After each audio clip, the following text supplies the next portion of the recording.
Alors, moi, j'ai dit depuis le départ que je posais un principe clair, c'était aucune négociation, ni avec l'extrême droite, ni avec l'extrême gauche. Donc, ni avec le Rassemblement national, ni avec la France insoumise. Moi, C'est-à-dire que tout ce qu'ils proposent, c'est non. Non, mais ça veut dire que moi, je ne me compromets pas et je ne négocie pas avec ceux qui considèrent encore que l'IVG est un, je cite, génocide de masse pour le Rassemblement national, qui reprennent les éléments de langage du Kremlin sur la question des sanctions à l'égard de la Russie après l'invasion de l'Ukraine.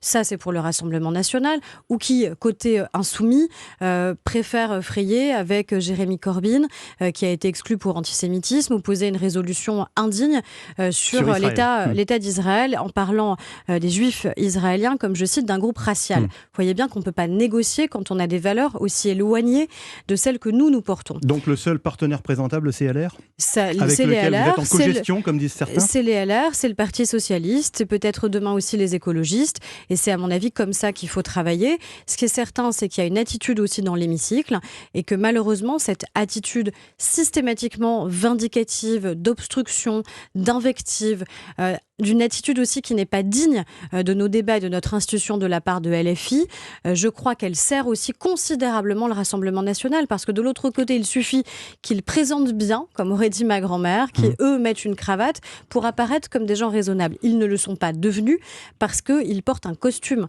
Ils portent les mêmes idées, les mêmes valeurs. Et le vrai combat, il est sur le combat des idées, justement. Alors, cette ambiance que certains ont pu qualifier de délétère à l'Assemblée nationale à cause du comportement de certaines oppositions, ça va durer 5 ans. À ce train-là, notamment à la rentrée, avec des projets de loi qui vont être particulièrement sensibles. Je pense au budget, bien évidemment, sans parler de la réforme de l'assurance chômage. Ça va durer 5 ans, mais vous savez, le simple fait que vous le disiez, ça montre justement qu'on est là pour durer et qu'on a bien été élus pour un mandat de 5 ans, là où au tout début, certains nous prédisaient... Sauf dissolution. Oui, mais certains nous prédisaient l'incapacité qu'on avait à faire adopter des projets de loi. Et qu'est-ce qu'on retient de cet été ? Oui, on retient un climat qui parfois peut être difficile, mais on retient aussi la capacité à réaliser des compromis. Et on retient qu'à la fin, à la fois sur la protection sanitaire des Français, à la fois sur la question de la protection de leur pouvoir d'achat face à l'inflation, à la fois sur un projet de loi rectificatif sur le budget, tous les projets de loi ont été adoptés. Ce que je veux dire, c'est que le plus dur reste à venir. Avec notamment, encore une fois, là, ces textes qui arrivent à la rentrée. Oui, mais on a fait la démonstration que c'était possible. Et je crois que c'était à l'honneur de notre Assemblée de le démontrer et que c'était la force de la majorité que d'arriver à convaincre et de permettre que ces textes soient adoptés. Et oui, à la rentrée, on va continuer à travailler, évidemment. On va travailler sur la question du travail et de la réforme de l'assurance chômage.